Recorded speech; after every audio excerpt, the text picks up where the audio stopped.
பூங்குழலி நடிகர் விஜயை பொறுத்தவரையில் அவர் அரசியல் கட்சி தொடங்கிய காலகட்டத்தில் தொடங்கிய பின்பே அரசியலையும் நம்ம ரசிகர்களையும் அதாவது ஒன்றுபடுத்த வேணாம். அதாவது இரண்டுக்கு வேறுபாடுகள் இருக்கு.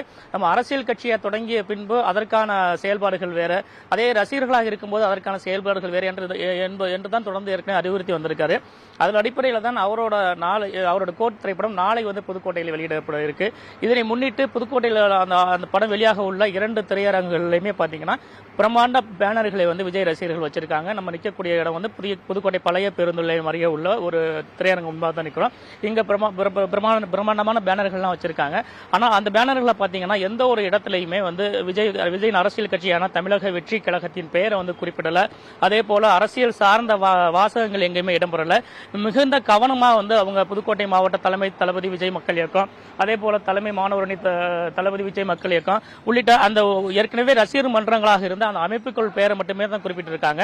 இது குறித்து நம்ம அந்த விஜய் ரசிகர் அதே போல தமிழ் வெற்றி கழகத்தின் நிர்வாகிகள் உள்ளிட்ட கேட்கும்போது அவங்க என்ன சொல்றாங்கன்னா, இப்ப விஜயோட 64வது திரைப்படமா அந்த கோட் திரைப்படம் வெளியாக இருக்கு. அதனை கடந்து இன்னொரு படம் நடிப்பதாக கூட அவர் சொல்லி இருக்காரு. இது இறுதியாக இந்த திரைப்படங்கள் இருக்கும்போது அரசியல் சார்ந்த இந்த திரைப்படத்துக்குள்ள திணிக்க வேணாம் என தலைமை கட்டுப்பாடு விதிச்சிருக்கா சொல்லியிருக்காங்க.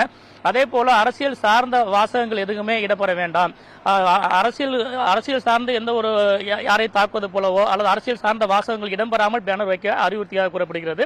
அதன் அடிப்படையில் தான் பேனர்கள் அனைத்துமே மிகுந்த கவனமாக அந்த ரசிகர் மன்றத்தோட அமைப்புகள் பெயரை மட்டுமே போட்டு வச்சிருக்காங்க. நம்ம திரையரங்கு முன்பு தான் நிற்கிறோம். நாளை காலை 8 மணிக்கு இங்க முதல் காட்சி வெளியிடப்பட இருக்கு. இப்ப புதுக்கோட்டையை பொறுத்தவரையில விஜய்க்கு என்னைக்குமே ஒரு உந்துதலாக இருந்ததுன்னு சொல்லலாம். ஏன்னா அரசியல் கட்சி தொடங்கும் போது முதல் அறிவிப்பு இங்கதான் பட்டாசு வெடிச்சு கொண்டாடுனாங்க. அதே போல ரசிகர்களுமே தொடர்ந்து புதுக்கோட்டையை பொறுத்த வரைக்கும் விஜய்க்கு பக்கபலமாக தான் இருக்காங்கன்னு சொல்லலாம். ஏன்னா முதல் மாமன்ற உறுப்பினர் கடந்த நகர்மன்ற தேர்தலின் போது விஜய் அரசியல் கட்சி தொடங்குவதற்கு முன்பாகவே மாமன்ற உறுப்பினர் பர்வேஸ் இங்கே தான் தேர்ந்தெடுக்கப்பட்டார். தமிழகத்திலேயே விஜய் இயக்கத்துக்கு இருக்கக்கூடிய மாமன்ற உறுப்பினர் இங்கே தான் இருக்காங்க. அந்த அடிப்படையில் நாளைய திரைப்படத்தை உற்சாகமாக விஜய் ரசிகர்கள் கொண்டாட இருக்காங்க.